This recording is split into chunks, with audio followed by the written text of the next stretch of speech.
مثنوی معنوی پیر روم،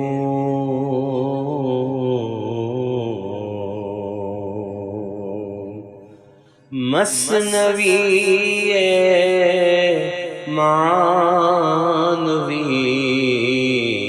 پیر روم،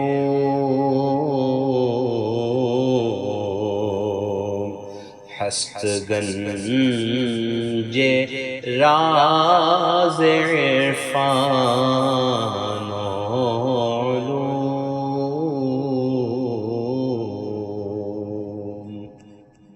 بسم اللہ الرحمن الرحیم، الحمدللہ رب العالمین، والصلاة والسلام علی سیدنا و مولانا محمد سید الانبیاء والمرسلین وعلی آلہ واصحابہ اجمعین، اما بعد۔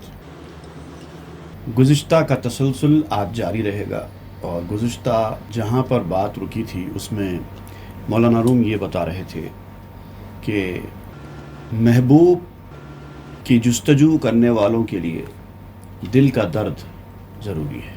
تکلیف پریشانی اٹھائے بغیر وہ چیز حاصل نہیں ہوتی جو تم کو چاہیے۔ دراصل کچھ اللہ تعالیٰ تم کو دلانا چاہتا ہے تو اس کے لیے تکلیف پریشانی ڈالتا ہے۔ مثالیں مختلف قسم کی دی گئی تھیں، جس میں بتایا گیا تھا کہ بچہ جب بڑا آدمی بنتا ہے تو پہلے کافی محنت مشقت کرتا ہے، اپنے آرام سکون کو برباد کرتا ہے، اپنی کھیل کود کو ختم کرتا ہے، پڑھائی کی طرف دل لگاتا ہے، محنت کرتا ہے تو کامیاب ہوتا ہے۔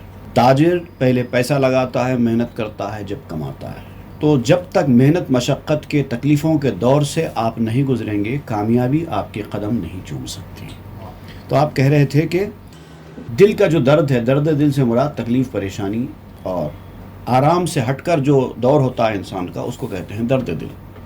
تو جب تک یہ دل میں محبت کا درد نہ ہو، تکلیف نہ اٹھاؤ، تب تک آپ اپنی جستجو میں کامیاب نہیں ہو سکتے۔ لیکن معاملہ کیا ہے کہ انسان نے ساری توجہ اپنے جسم پر کر رکھی ہے، روح کو اس نے نظر انداز کر دیا ہے۔ ترک عیسیٰ کردہ خر پروردے، عیسیٰ کو چھوڑ دیا، گدھے کو پکڑ لیا، روح کو چھوڑ دیا، جسم کو پکڑ لیا، ساری خواہشیں جسم کی پوری کر رہا ہے، روح کو چھوڑ دیا ہے۔ تو اب ہوگا کیا؟ گدھا خیمے کے باہر ہی رہ جائے گا، اس کی پہنچ خیمے کے باہر ہی رہتی ہے۔ جب خیمے تک آپ پہنچ جائیں گے، اترنے کا وقت آئے گا تو اس وقت گدھا تو باہر چھوڑ دیں گے، آپ اندر جائیں گے۔ تو آپ کی روح خیمے کے اندر داخل ہوگی، جسم باہر چھوڑ دیا جائے گا۔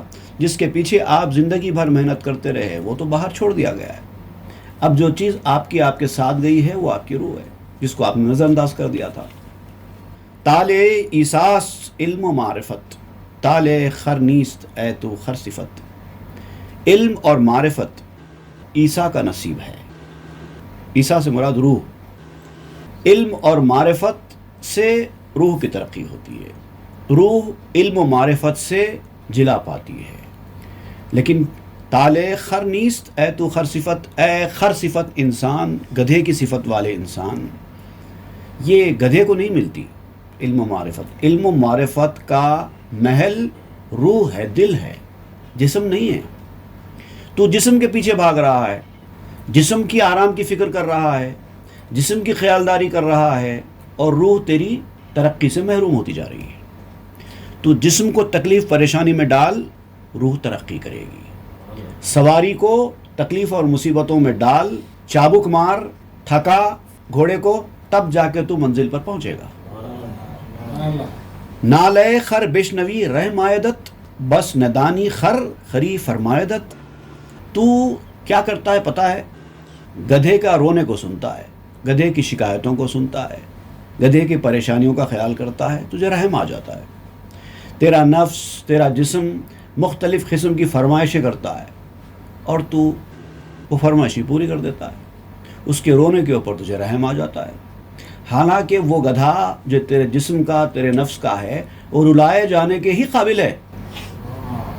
تو اپنے گھوڑے کو چابک مارنا نہیں چاہتا، تو اپنے گھوڑے کو تھکانا نہیں چاہتا۔ گھوڑا ایک جگہ کھڑا ہوتا ہے، کھاتا پیتا ہے، موٹا تازہ ہو جاتا ہے اور بھاگنے کے قابل نہیں رہتا، تو اس کو کھلاتا جا رہا ہے، کام کچھ نہیں لیتا ہے، صرف کھلاتا جا رہا ہے۔ اب وہ تیرا جو نفس ہے، تیرا جو گھوڑا ہے، وہ موٹا تازہ ہوتا جا رہا ہے۔ جب گھوڑا ضرورت سے زیادہ اس کو کھلا دیا جائے گا، اس سے کوئی کام نہیں لیا جائے گا، وہ بھاگنے دوڑنے کے قابل نہیں رہے گا، وہ بیٹھ جائے گا، اور تو بھی گھوڑے کے ساتھ بیٹھ جائے گا، منزل تک کہاں جائے گا؟ نہیں جا سکتا۔ اور تو ہے کہ گھوڑے کو اس کی خواہشیں پوری کر کے کھلاتا جا رہا ہے، نوازتا جا رہا ہے۔ پس ندانی خری فرمائدت، تو نہیں جانتا ہے کہ گدھا تجھ سے گدھے پن کی ہی فرمائش کرتا ہے۔ گدھا تجھے اچھی چیزوں کی فرمائش تو کبھی نہیں کرے گا۔ گدھا یہ تو نہیں کہے گا کہ مجھے زعفران کھلاؤ، گدھا یہ تو نہیں کہے گا کہ مجھے سونا دلاؤ، مجھے نیکلیس پہناؤ، گدھا یہ تو نہیں کہے گا کہ عقل مندی کی باتیں مجھ سے کرو، علم و حکمت کی باتیں مجھ سے کرو، کبھی نہیں کہے گا۔ اس کو اس سے دلچسپی نہیں، وہ سمجھ میں نہیں آتی اس کو۔ وہ تو کہے گا مجھے آرام سے رکھو، مجھے اچھا کھلاؤ، میری خواہشیں پوری کرو، بس یہی کہتا رہتا ہے۔ اور تم ہے کہ اس کو کھلاتے جا رہے ہو، اس کی خواہشیں پوری کرتے جا رہے ہو۔ گدھا کبھی اچھی چیز کی فرمائش نہیں کرتا، ویسے ہی انسان کا جسم، اس کا نفس کبھی اچھی چیزوں کی فرمائش نہیں کرتا، اس کو اچھی چیزوں میں دل لگتا ہی نہیں، اس کو چاہیے ہی نہیں۔ اس کو چاہیے دنیا کی خواہشیں پوری کرنا، آرام آسائش، دنیاوی زندگی، مال دولت پیسہ عزت، یہ چاہیے اس کو، اور ہم ہیں کہ اس کو وہ دیتے جا رہے ہیں۔ رحم بر عیسیٰ کنو بر خر مکن، تب آرا بر عقل خود سرور مکن۔ عیسیٰ پر رحم کرو، گدھے پر رحم مت کرو۔ روح پر رحم کرو، روح کا خیال کرو، گدھے کا خیال مت کرو۔ تم اپنی فکر کرو، گدھے سے کام لو اور اپنی فکر کرو تو تم منزل پر پہنچو گے۔ تم ہے کہ اپنی فکر نہیں کرتے ہو، گدھے کی فکر کرتے ہو۔ تب آرا بر عقل خود سرور مکن، اپنے نفس کو اپنی عقل کا سردار مت بناؤ، عقل کو سردار بناؤ اور عقل کے مطابق نفس کو چلاؤ۔ عقل جو حکم دیتی ہے اس کے مطابق نفس کو کام پہ لگاؤ۔ ہم کیا کر رہے ہیں؟ عقل کو کام پہ لگا رہے ہیں، نفس کے الٹا کام کر رہے ہیں، اس لیے اس کے رزلٹس بھی الٹے آئیں گے۔ یہ ہماری سرکشی ہے جو ہم اس طرح کر رہے ہیں۔ تبا راہل تا بگریت زار زار، تو ازو بستان و وامے جاں گزار۔ نفس کو چھوڑ دو، نفس کی طرف توجہ مت کرو، اپنے جسم کی طرف توجہ مت کرو، اس کو رونے دو۔ اس کے لیے رونا ہی اچھا ہے، اس کے لیے تکلیف اٹھانا ہی اچھا ہے۔ نفس کو رونے کے لیے ڈال دو، تو اس سے وصولی کر کے جان کا قرض ادا کرو، روح کا قرض ادا کرو۔ تم کیا کر رہے ہو؟ روح سے وصولی کر کے جان کو کھلا رہے ہو، روح سے وصولی کر رہے ہو، جان کو کھلا رہے ہو۔ دیکھیں یہاں پر بڑی ایک کام کی بات میں بیان کرتا ہوں۔ کچھ لوگ اہل دل کے پاس رجوع ہوتے ہیں، روحانی جو شہسوار ہیں ان کے پاس رجوع ہوتے ہیں، تو بھی دنیا کے مسائل لے کر رجوع ہوتا ہے۔ ہم کو پریشانی آ گئی ہے، ہم کو صحت کے مسائل ہیں، ہم کو مالی پرابلم آ گیا ہے، اس کے لیے کچھ کیجئے، ہماری مالی پریشانی دور کیجئے، اس طرح سے رجوع ہوتے ہیں۔ یہ گدھا پن ہے۔ اگر آپ بیمار ہیں تو ڈاکٹر کے پاس جاؤ، اگر آپ مالی طور پر پریشان ہیں تو پیسے والوں کے پاس جاؤ، اگر آپ کو عزت چاہیے تو وہ عزت کہاں ملتی ہے؟ اس کے پاس جاؤ۔ روحانی شہسواروں کے پاس آ کر روحانی ترقی حاصل کرو۔ ہم یہاں آ کے بھی وہ گدھے پن کا مظاہرہ کر رہے ہیں، الٹا کام کر رہے ہیں، روح سے وصولی کر رہے ہیں، جسم کو کھلا رہے ہیں۔ ہونا کیا چاہیے؟ جسم سے وصولی کریں اور روح کو کھلائیں۔ دنیا وہی جگہ ہے، دنیا جسم کی جگہ ہے، لیکن یہاں پر وصولی کس چیز کی ہوتی ہے؟ روح کی ہوتی ہے۔ روح کی وصولی یہیں سے کر کر اپنی آخرت بنائی جاتی ہے۔ جسم کے لیے وصولی کریں گے تو جسم تو یہیں رکنے والا ہے۔ دنیا میں جسم کی چیزیں بھی ملتی ہیں، روح کی چیزیں بھی ملتی ہیں۔ روح کی چیزیں اگر آپ حاصل کریں گے آخرت میں آپ کو فائدہ ہوگا، کیونکہ روح آپ کی آخرت میں آپ کے ساتھ ہے۔ جسم تو یہیں ختم ہونے والا ہے، تو جسم سے وصولی کرو، جسم کو کام پہ لگاؤ اور روحانی ترقی حاصل کرو۔ روحانی ترقی جسم کو کام پہ لگانے سے ہی حاصل ہوتی ہے۔ سال ہا خربندہ بودی بس بوت، زاں کہ خر بندہ زخر واپس بوت۔ تم سالوں سال اس گدھے کے غلام بن کے زندگی گزارتے رہے ہو۔ اپنی زندگی کا جائزہ لو، پتہ چلے گا کہ ہماری اتنی عمر بیت چکی ہے، ہم یہ جسم، یہ نفس کے لیے ہی سب کچھ کرتے رہے، اس گدھے کی غلامی کرتے رہے پوری زندگی۔ سال ہا خر بندہ بودی، کئی سال تم نے اس گدھے کی بندگی کی ہے، بس بہت کافی ہے، اب نہیں، اب طے کر لو کہ اب ہم اس گدھے کی بندگی نہیں کریں گے. زاں کے خر بندہ زخر واپس بود، کیونکہ گدھے کا نوکر تو گدھے کے اوپر بھی نہیں رہتا، گدھے کے پیچھے رہتا ہے. نوکر تو پیچھے رہتا ہے. بھئی آپ کی جو کیفیت ہے اس وقت ایسی کیفیت ہے بیان کر رہے ہیں کہ کوئی آدمی گدھے پر سوار ہو کر جا رہا ہے منزل کو، کم از کم وہ منزل کو تو پہنچے گا. گدھے پر سوار ہونے کے بعد منزل پر تو پہنچے گا. لوگوں کی کیفیت یہ ہے کہ گدھے کو تکلیف نہ دینے کے لیے گدھے سے نیچے اترے ہوئے ہیں، گدھے کے پیچھے پیچھے جا رہے ہیں. گدھے کو آرام و سکون دینے کے لیے گدھے کے پیچھے پیچھے جا رہے ہیں. تمہاری کیفیت تو یہ ہوگی کہ تم سے تو پہلے گدھا پہنچے گا منزل پہ. یہ کون سی عقل مندی ہے؟ ذخرہن مرادش نفس تست کو بآخر بایدو عقلت نخست.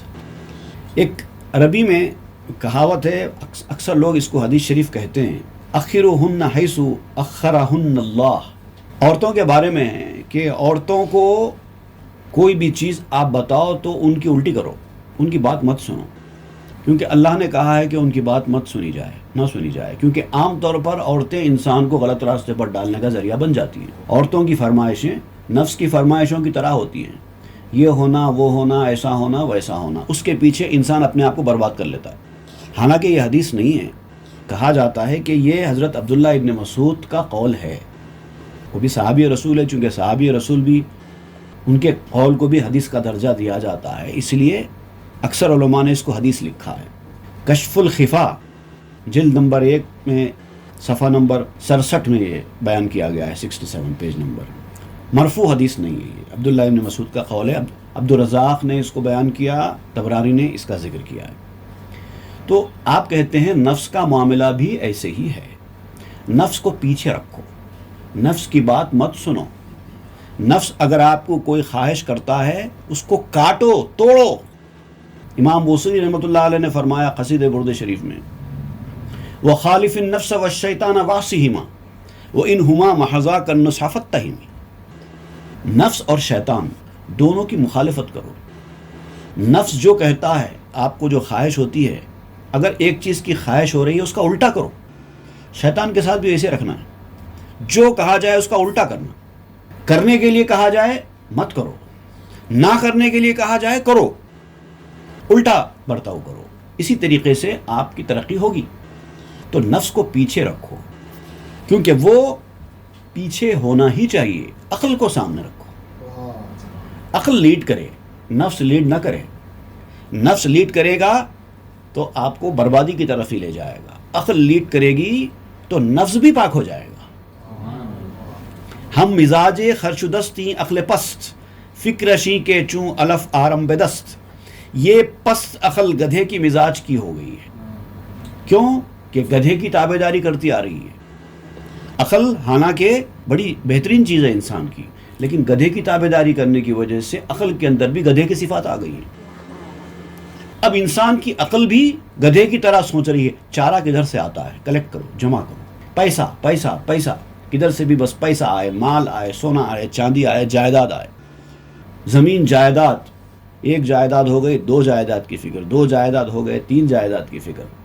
انسان کی عقل بھی اسی انداز میں جا رہی ہے. حالانکہ عقل یہ نہیں سوچتی. آپ نے عقل کا امام گدھے کو بنا دیا ہے، نفس کو بنا دیا ہے. اسی لیے گدھے آپ کی عقل بھی گدھے کے راستے پر چل رہی ہے. عقل بھی وہی کہہ رہی ہے. آخر عیسیٰ مزاج دل گرفت، در مقام آخلا منزل گرفت. اب معاملہ یہ ہے کہ عیسیٰ علیہ السلام کا جہاں بھی ذکر آ رہا ہے وہاں پر روح مراد ہے، کیونکہ وہ روح اللہ ہیں.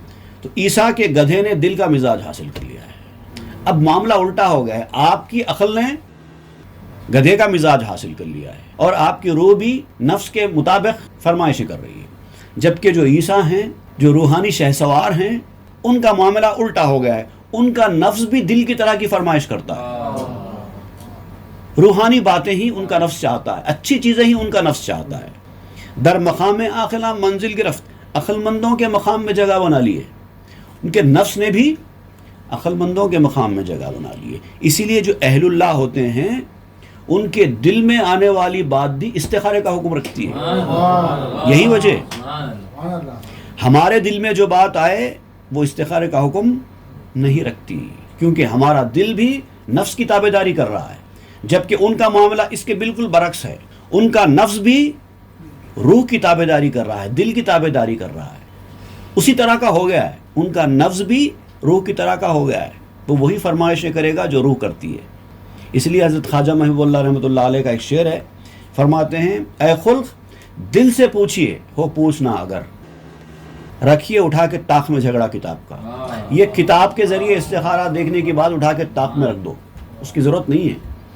ہمارا دل خود ہمارے لیے استخارہ کا کام کرتا ہے.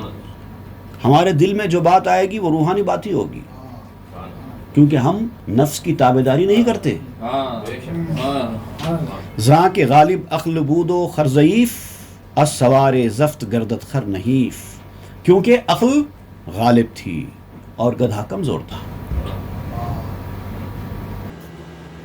اب دیکھیے, اگر گدھا کمزور ہے اور سوار اس کے اوپر سوار ہے اور بہت وزندار ہے, تو گھوڑا وہ گدھا کمزور ہو جاتا ہے نا, وزن سنبھالتے سنبھالتے تھک ہار کے کمزور ہو جاتا ہے. گدھا طاقتور ہے, سوار کمزور ہے, تو گدھا آرام سے لے کے چلتا ہے. لیکن گدھا کمزور ہے اور سوار طاقتور ہے تو گدھا خود بخود کمزور ہو جاتا ہے. تو تم اپنے گدھے کو کمزور کرو, نفس کو کمزور کرو, روحانی طور پر طاقتور بن جاؤ, تو پھر گدھا کمزور ہو جائے گا, نفس کمزور ہو جائے گا, پھر جو روح کہے گی وہ کرے گا. تربیت نفس اسی کو کہتے ہیں. نفس کی طاقت کو کمزور کر دینا, روح کی طاقت کو بڑھا دینا, اور بڑھاتے بڑھاتے بڑھاتے بڑھاتے آخر میں نفس ہمت ہار جاتا ہے اور روح کی تابعداری اختیار کرنے لگتا ہے. اب نفس بھی وہی چاہتا ہے جو روح چاہتی ہے. خود ز ذوف عقل تو اے خربہا, این خرے پجمردہ گشتس تجدہا. اے گدھے برابر انسان, گدھے کی طرح کے انسان, تیری عقل کی کمزوری کی وجہ سے تیرا گدھا اژدہا بن گیا ہے جو تجھے ہی ڈس رہا ہے. تو نے گدھے کو اتنا کھلایا اتنا موٹا تازہ کیا ہے, کھلا کھلا کر کہ اب وہ اژدہا بن گیا ہے, اب وہ تجھے ہی ڈس رہا ہے. یہ تیری حرکتوں کی وجہ سے ہوا ہے. اگر تو نے اس کو کمزور کر دیا ہوتا تو یہ کام نہیں کر پاتا وہ. غرض عیسیٰ گشتہ رنجور دل, ہم عزو سے حد رسد اورا محل. اگر تو عیسیٰ کی وجہ سے رنجیدہ ہو گیا ہے, اب اس مرحلے پہ انسان جب کسی کی سرپرستی میں یہ مرحلے طے کرتا ہے, کسی کی نگرانی میں تربیت حاصل کرتا ہے, اور یہ مرحلے طے کرتے کرتے کبھی کبھار کسی معاملے میں رنجیدگی ہو جاتی ہے. تربیت دینے والا کبھی کبھار سختی بھی کرتا ہے, بغیر سختی کی تربیت ہوتی نہیں ہے. جیسے استاد ہے, اسٹوڈنٹس کو کبھی ضرورت پڑنے پر سزا بھی دیتے ہیں, ماں باپ ہے, بچوں کو کبھی سزا بھی دیتے ہیں. ویسی تیری روحانی تربیت کرنے والا کبھی تجھے سزا بھی دیتا ہے, کبھی اس کی کچھ چیزوں کی وجہ سے تیرا دل رنجیدہ بھی ہو جاتا ہے. میرے ساتھ ایسا کیوں ہو رہا ہے, مجھے ایسا کیوں کیا گیا ہے, تو اس کا ذکر آپ کر رہے ہیں. غرض عیسیٰ گشتہ رنجور دل, اگر تیرے عیسیٰ کی وجہ سے تیرا دل رنجیدہ ہو گیا ہے تو ہم عزو سے حت رسد اورا محل, اسی سے تیرا رنج بھی دور ہوگا, تیرا رنج بھی اسی سے دور ہوگا. وہ اگر تجھے رنجیدہ کر رہا ہے تو تیرا رنج بھی اسی کی عنایت سے دور ہوگا. اورا محل, تو اس کو مت چھوڑ. ایسا نہیں کہ مجھے ایسا کہہ دیا, مجھے غصہ آ گیا, میں چلا گیا, تیرا نقصان ہو جائے گا. کچھ بھی ہو, چھوڑنا نہیں. اے مسیح خوش نفس چونی ز رنج, کہ نبوت اندر جہاں بیمار گنج. اب یہ مریدوں سے خطاب ہوا تھا کہ اے مرید, تربیت نفس کے سلسلے میں جو کچھ سختیاں تیرا پیر تیرے ساتھ کرتا ہے اس کو سہ اور ترقی کر, کیونکہ یہ سب ترقی کے زینے ہیں. اگر تو ترقی کرنا چاہتا ہے تو یہ رنج و محن کو سہنا اور اس کو چھوڑنا نہیں, دل رنجیدہ ہو گئے. اب خطاب کر رہے ہیں پیر سے. مرحلے مرید کے اوپر بھی آتے ہیں, مرحلے پیر کے اوپر بھی آتے ہیں. اب دیکھیے پیر سے خطاب ہو رہا ہے. اے مسیح خوش نفس چونی ز رنج, کہ نبوت اندر جہاں بیمار گنج. اے پاک دم مسیحا, اے پاک دم رکھنے والے مسیحا, تو بڑی فکر کرتا ہے نا اپنے مریدوں کو, اپنے شاگردوں کو پاک صاف کرنے کی کوشش کرتا ہے, ان کی زندگیوں میں مداخلت کر کے انہیں مختلف ہدایتیں دیتا ہے, یہ کرو وہ مت کرو, یہ کرو وہ مت کرو. اس دوران وہ کبھی تیرے احکام کی خلاف ورزی بھی کر دیتے ہیں، کرتے ہیں، تجھے ان کو غصہ کرنا پڑتا ہے، تجھے ان کو صحیح کرنا پڑتا ہے. یہ جو تیری محنت ہے دوسروں کے لیے، اس کا ذکر کرتے ہوئے کہتے ہیں کہ اے پاک دم مسیحا، یہ تکلیف سے تیرا کیا حال ہے؟ ذرا بتا تو صحیح. تیرا بھی تو کچھ حال ہوگا، تو بھی جوجھ رہا ہوگا پریشانیوں سے. مرید تو ایک پریشانی سے جوجھ رہا ہے، تو بھی تو آخر مریدوں کی پریشانیوں سے جوجھ رہا ہے. تیرا کیا حال ہے؟ کہ نبوت اندر جہاں بے مار گنج. اتنا یاد رکھ، ہمت بڑھا. تیرے مرید اگر تیرے نافرمانیاں کر رہے ہیں اور تیرا ساتھ نہیں دے رہے ہیں اس راستے میں، تو اپنے دل کو تشفی دینے کے لیے اتنا یاد رکھ، دنیا میں کوئی خزانہ بھی سانپ کے بغیر نہیں ہوتا. ہر خزانے کے پاس ایک سانپ ہوتا ہے. چونی اے عیسیٰ ز دیدار یہود، چونی اے یوسف ز اخوان حسود. اے عیسیٰ، یہودیوں کے دیدار سے تیرا کیا حال ہے؟ بد کردار مریدوں کی طرف اشارہ کرتے ہوئے کہتے ہیں کہ یہ بد کردار مرید جو تیری سرپرستی میں رہ کر بھی بد کرداریاں کر رہے ہیں، اس سے تیرے دل کو رنج ہو رہا ہے، تکلیف ہو رہی ہے.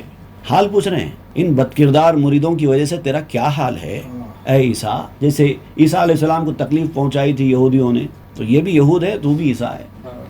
انہوں نے تکلیف سہی، تو بھی تکلیف سہ رہا ہے. تیرا کیا حال ہے؟ چونی اے یوسف ز اخوان حسود. اے یوسف، بھائیوں کی حسد کی وجہ سے تیرا کیا حال ہے؟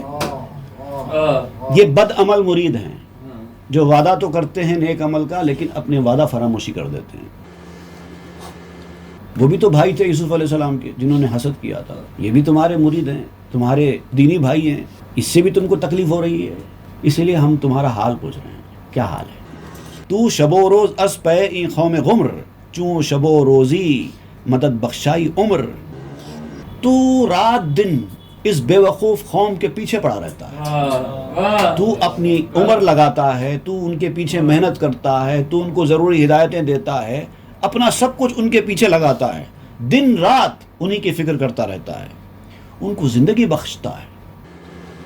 اس سے مرید کی روحانی زندگی بڑھتی ہے، روحانی ڈیولپمنٹ ہوتا ہے. تیری محنت کی وجہ سے ان کا روحانی ڈیولپمنٹ ہو رہا ہے. آ ازیں صفرائی آنے بے ہنر، چہ ہنر زائد ز صفرا درد سر.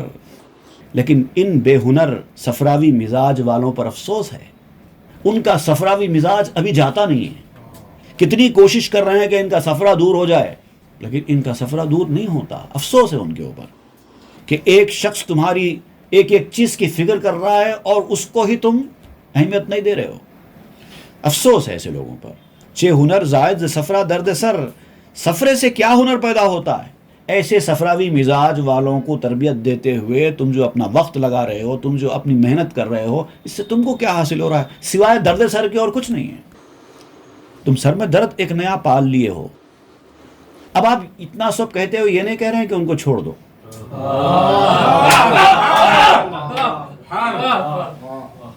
تو ہما کن کہہ کنت خورشید شرق، با نفاق و ہیلا و دزدی و زرخ. تو وہی کر جو سورج کرتا ہے. سورج یہ نہیں دیکھتا کہ کون مجھ سے روشنی لے رہا ہے، کون نہیں لے رہا ہے. وہ تو روشنی بکھیرتا ہی جاتا ہے. جس کو لینا ہے لیتا ہے، جس کو نہیں لینا ہے نہیں لیتا ہے. با نفاق و ہیلا و دزدی و زرخ. باوجود یہ کہ نفاق لوگوں کے دل میں بھرا ہوا ہے، اندر سے کچھ باہر سے کچھ، گول پھرانا جانتے ہیں، جھوٹ بولنا جانتے ہیں، آپ ہی کو چکمہ دینے کی کوشش کرتے ہیں، ہیلے سازیاں کرتے ہیں. جب کوئی حکم دیتا ہے کہ یہ کرو وہ مت کرو، اس کے خلاف کر کر نئے نئے ریزنز پیش کرتے ہیں. چوری کرتے ہیں. چوری سے مراد مال دولت کی چوری نہیں ہے، بلکہ جو ان کو ذمہ داریاں دی گئی ہیں اس کے اندر کوتاہی کرتے ہیں، گویا کہ چوری کرتے ہیں. مکاری کرتے ہیں، اندر سے کچھ اور باہر سے کچھ کی حرکت کرتے ہیں اور کہتے ہیں کہ ہم نے کیا ہی کیا ہے، میں نے کیا کیا ہے. یہ مکاری کی علامت ہوتی ہے. غلطی کرتے ہیں اور پھر اس کے بعد جب ان سے کہا جائے تم نے غلطی کی، کہتے ہیں میں نے کیا کیا ہے، میرا کیا قصور ہے. یہ مکاری ہے. یہ بھی کرتے ہیں. تو اصل معاصر کا در دنیا و دین، دفعی صفرا بوت سرکن گبی. دنیا اور دین کے معاملے میں تم میں اور ان میں فرق یہ ہے کہ تم شہد ہو، وہ سرکہ ہیں. وہ کڑوے ہوتے ہیں، کھٹے ہوتے ہیں، لیکن تم تو میٹھے ہو. اگر اس کو صفرا ہو گیا ہے تو تو اس سرکے کے ساتھ شہد ملا لو، صفرا دور ہو جائے گا۔ سرکہ افزو دی ما قوم ظہیر، تو اصل بے فضا کرم راوا مگیر۔ یہ پیچش زدہ لوگ ہیں جن کو پیچش لگ گئی ہے، غلط راستے پر جاتے ہیں، غلط کام کرتے ہیں، اپنا وقت غیر ضروری جگہ خرچ کرتے ہیں، اپنی عمر کو ضائع کرتے ہیں۔ یہ پیچش ہے، یہ پیچش زدہ لوگ ہیں، انہوں نے اپنی زندگی میں سرکہ بڑھا دیا ہے، اس کی وجہ سے ان کی پیچش اور بڑھتی جا رہی ہے۔ تو اصل بے فضا کرم را وامگیر، تو تم ان کے سرکے میں شہد ملا دو، مگر مہربانی کم مت کرو۔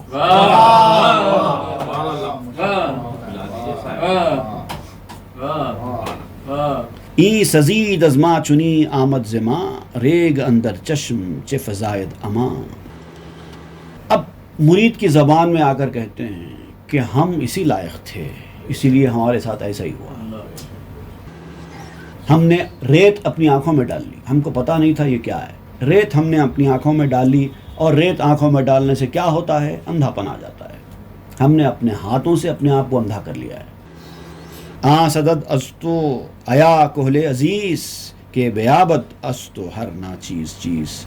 اب خطاب کرتے ہیں پھر مرشد سے، پیر سے، کہ اے پیارے سر میں، اے پیارے سر میں، تیرے لیے یہ لائق، جس آدمی نے اپنی آنکھوں میں ریت ڈال لی ہے، تجھے چاہیے کہ اس کی آنکھوں میں سے ریت نکال کے سرما لگائے۔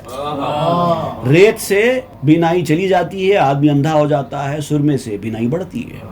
تجھ سے ہر ناچیز کوئی چیز حاصل کر لے۔ وہ ناچیز ہے نا، اس کو کچھ نہیں پتا، ناچیز ہے، لیکن تو کچھ چیز ہے، تو کچھ ایسا کر دے، ایسی مہربانی، ایسا کرم کر دے کہ اس کو تجھ سے فائدہ ہو، وہ اپنے نقصان سے باہر نکل کر آئے۔ ذات شیئی ظالمانت دل کباب، است جملہ اہد قومی بد خطاب۔ ان لوگوں کی، ظالم لوگوں کی وجہ سے تیرا دل کباب ہو گیا ہے اے پیر، اس طرح کے ظالم مریدوں کی حرکتوں کی وجہ سے تیرا دل کباب ہو گیا ہے، تیرے دل کو ٹھیس پہنچی نا۔ یاد رکھ، است جملہ اہد قومی بد خطاب۔ حضور صلی اللہ علیہ وسلم نے جب ایسا ہی دل کباب ہوا تھا تو اللہ سے دعا کی تھی، پروردگار میری قوم کو ہدایت دے۔ اس کو یاد کرو، دعا کرو ان کے لیے کہ اللہ ان کو ہدایت دے، ان کو عقل آئے۔ کان اودی در تو گر آتی زنند، این جہاں از عطر و ریحاں پرکنند۔ تو اگر کی کان ہے، اگر ہوتے نا، اگر کی لکڑی، اس طرف اشارہ کر رہے ہیں۔ اے پیر، تو اگر کی کان ہے، ہمارا سمجھیے اود یا جو بھی ہوتا نا، اور کیا رہتی ہے خوشبو میں، لوبان، اود، اگر وغیرہ جو بھی ہے، لکڑی، خوشبو دینے والی لکڑی، سندل، اس طرح سے۔ تو اود اور اگر آپ سمجھ سکتے ہیں۔ تو اگر تو اود کی کان ہے اور اگر تیرے اندر لوگ آگ لگا دیں گے تو دنیا کو خوشبو ہی دے گا۔ آگ بھی لگائیں گے تو خوشبو ہی آئے گی۔ ای جہاں از عطر و ریحاں پرکند، اس دنیا کو عطر اور خوشبو سے بھر دے گا۔ تو نہ آ اودھی کذاتش کم شود، تو نہ آ روحی اسیر غم شود۔ تو وہ اود نہیں ہے جو آگ سے کم ہو جائے۔ کچھ ایسی لکڑی بھی ہوتی ہے جس کو آگ لگائیں وہ جل کے ختم ہو جاتی ہے، کوئی اثر نہیں چھوڑتی دنیا میں، لیکن اود وہ لکڑی نہیں ہوتی، وہ اپنا اثر چھوڑتی ہے۔ تو نہ آ روحی اسیر غم شود، تو وہ روح نہیں ہے جو غم کی قیدی بن جائے۔ لوگوں کی حرکتوں کی وجہ سے دل چھوٹا کر کے ان کو چھوڑ مت دو، ان کو تب بھی ہدایت کرتے رہو، ان کو غلطی کا احساس دلاؤ، ان کی غلطی کا احساس ہونے تک ان کو سزا ضرور دو، لیکن ان کو چھوڑو نہیں، کیونکہ اگر تم ان کو چھوڑ دو گے تو وہ تو پورا برباد ہو جائیں گے۔ اود سوزت کان اود افسوس دور، بات کے جملہ برد بر اصل نور۔ اود جل جاتا ہے، اود کی کان جلنے سے دور ہے۔ اود جلتا ہے لیکن اود جہاں سے آیا ہے جو اس کی کان ہے وہ جلنے سے دور ہے۔ اگر تیرا اود کم ہو جائے جا کے کھان میں سے دوسرا اود لا لو، کیونکہ یہ جو تیرا اود ہے تیرا خود کا نہیں ہے، تو نے کان سے لایا ہے، وہاں تو ابھی موجود ہے۔ تو نے یہ اود جہاں سے لایا ہے وہ کارخانہ، وہ کان تو ابھی بھی موجود ہے۔ اگر ان کی آگ ڈالنے کی وجہ سے تیرا اود جل گیا ہے تو خوشبو بکھیر دے گا، اور جا کر پھر دوسرا عود لا لو۔ بات کے جملہ برد بر اصل نور، جو اصل نور ہوتا ہے اس کے اوپر ہوا کوئی اثر نہیں ڈالتی۔ چراغ کے اوپر ہوا اثر ڈالے گی، چراغ کو بجھائے گی، لیکن جو اصل نور ہے اس کے اوپر ہوا کا کوئی اثر نہیں ہوتا۔ وہاں سے اپنا تعلق جوڑ کر رکھو۔ اگر دنیا والے تمہیں تکلیف پہنچا کر تمہارے عود کے اوپر آگ ڈالتے ہیں تو تب بھی خوشبو ہی بکھرے گی، تمہارا عود ختم ہو جائے گا نا، دوسرا عود جا کر لا لو۔ اس آگ کا اثر اس کھان پر تو نہیں پڑے گا۔ ایزے تو مر آسماں ہاں را صفا، اے جفائے تو نکوتر از وفا۔ اے وہ شخص جس کی وجہ سے آسمانوں کو صفائی حاصل ہے، جس کا دل صاف ہے، جو روحانیت میں اپنا مقام رکھتا ہے، جو صاف دل کینہ کپٹ سے پاک ہے، کہتے ہیں کہ اس کی وجہ سے آسمانوں کو صفائی حاصل ہے۔ تو اگر کسی کے ساتھ بظاہر کوئی برا سلوک کر رہا ہے، ظلم کر رہا ہے، جفا کر رہا ہے ان کے ساتھ، تو یہ تیری خوشدلی کی وجہ سے ہے۔ سننے والا اس کو یہ نہ سمجھے کہ میرے ساتھ غلط برتاؤ ہو رہا ہے، اور کہتے ہیں کہ اے جفائے تو نکوتر از وفا، اے وہ ذات کہ تیری جفا، تیری بے وفائی، تیری ناراضگی، تیرا جھڑکنا، تیرا اچھی بات نہ کرنا، وہ آہو بھگت، خوش نودی اور اچھی بات کرنے سے اچھا ہے۔ دوسروں کی اچھی بات سے تیری کرخت بات اچھی ہے، دوسروں کی خوشنودی سے تیری ناراضگی اچھی ہے، دوسروں کی آہو بھگت سے تیرا جھڑکنا اچھا ہے۔ زاں کہ از آخل جفائے گروت، از وفائے جاہلاں بہتر بوت۔ عقل مند سے اگر جفا بھی ہو جائے، عقل کے راستے پر چلنے والے، جو عقل کی ہدایت کے مطابق چلتا ہے، جو اپنے نفس کے ہدایت کے مطابق نہیں چلتا، اس سے اگر ہمارے حق میں کچھ جفا بھی ہو جائے، کچھ ناراضگی بھی ہو جائے، کچھ جھڑک بھی دے، تب بھی از وفائے جاہلاں بہتر ہوا، جاہلوں کی وفاداری سے، ان کی آہو بھگت سے پھر بھی اچھا ہے۔ عاقل آرد معرفت را درمیاں، جاہل آرد معرفت را در زباں۔ جو عاقل ہوتا ہے، عقل مند ہوتا ہے، اس کو وہ اپنی معرفت کو درمیان میں لاتا ہے، پریکٹیکلی اس کو امپلیمنٹ کرتا ہے، جبکہ جو جاہل ہوتا ہے زیادہ سے زیادہ معرفت اس کی زبان تک آتی ہے۔ اگر کوئی جاہل آدمی جو اس راستے کا نہیں ہے اچھی باتیں کرے بھی تو یوں سمجھو کہ اس کی باتیں صرف زبان کی حد تک ہیں، اندر نہیں جانے والی، اندر کی نہیں ہے۔ لیکن یہ آدمی جو دل والا ہے، جو عقل کی سننے والا ہے، جو جسم کی سننے والا نہیں ہے، وہ اگر برائی کا انداز بھی اختیار کرتا ہے تو اس کے اندر بھی مہربانی ہوتی ہے۔ گفت پیغمبر عداوت از خرت، بہتر از مہرے کے از جاہل رست۔ پیغمبر نے فرمایا، یہاں پر پیغمبر سے مراد حضور صلی اللہ علیہ وسلم نہیں ہے، بلکہ شاید کسی نبی کا قول ہے کہ نبی نے فرمایا کہ عقل کی طرف سے دشمنی، عقل والے آدمی جو عقل کے راستے پر چل رہا ہے، وہ اس کی طرف سے دشمنی کا برتاؤ بھی اس محبت سے اچھا ہے جو جاہل کی جانب سے ہو۔ جاہل محبت کا اظہار بھی کرتا ہے تو اپنے فائدے کے لیے کرتا ہے، آپ کے فائدے کے لیے نہیں کرتا۔ وہ اگر دشمنی بھی کرتا ہے تو آپ کے فائدے کے لیے کرتا ہے۔ تو اس لیے بہتر از مہرے کہ از جاہل رسد، جاہل کی جانب سے جو محبت کا اظہار کیا جاتا ہے اس سے اچھا ایسے دل والے کی دشمنی ہے۔ وہ بظاہر دشمنی کرتا ہے لیکن حقیقت میں وہ دشمنی نہیں ہوتی۔ دوستی با مردم دانا نکوس، دشمن دانا بیس نادان دوست۔ عقل مندوں سے دوستی اچھی ہوتی ہے۔ عقل مندوں سے مراد یہاں پر وہی لوگ ہیں جنہوں نے عقل کو اپنا رہنما بنا کر نفس کو پیچھے کر لیا ہے۔ عقل مندوں سے دوستی، ان سے تعلق، ان کی صحبت، ان سے محبت اچھی چیز ہوتی ہے۔ اور اس طرح کا جو دانا ہوتا ہے، اگر وہ تمہارا دشمن بھی ہو جائے، عقل مند آدمی اگر تمہارا دشمن بھی ہو جائے تو نادان آدمی کی دوستی سے اس کی دشمنی اچھی ہے۔ دشمن دانا بیس نادان دوست۔ اسی مولانا روم کے مصرے کو ذوق، استاد ذوق نے اپنی شاعری میں ایک مصرع استعمال کیا، یار ناداں سے تو ہے دشمن دانا اچھا۔ پورا یہ مولانا روم کے اس ٹکڑے کا ترجمہ ہے اردو میں۔ اب اس کے بعد آپ ایک اور حکایت بیان کر رہے ہیں کہ ایک امیر آدمی نے ایک سونے والے انسان کو تکلیف پہنچائی جس کے منہ میں سانپ گھس گیا تھا. اب دیکھیے جب کسی کے منہ میں سانپ چلا جائے تو اب وہ تو مر جائے گا, تو اس کو مرنے سے بچانے کے لیے تکلیف دیتا ہے ایک انسان, تو اس کا تکلیف دینا اس آدمی کی بھلائی کے لیے ہے. جیسے ڈاکٹر آپ کے جسم کو چیر پھاڑتا ہے, آپ کی بھلائی کے لیے چیرتا ہے, آپ کی بھلائی کے لیے پھاڑتا ہے, آپ کی بھلائی کے لیے آپ کو تکلیف دیتا ہے. اس کا مطلب یہ نہیں کہ وہ آپ کا دشمن ہے. یہ ڈاکٹر تو میرا دشمن ہے, اس نے میرے سینے میں چیر دیا. یہ ڈاکٹر تو میرا دشمن ہے, اس نے مجھے تکلیف پہنچائی.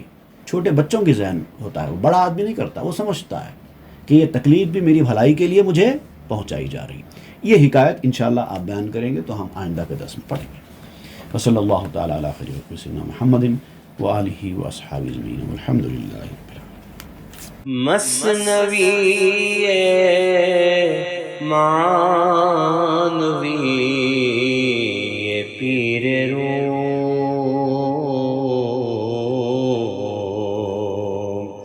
ہست گنج راز عرفان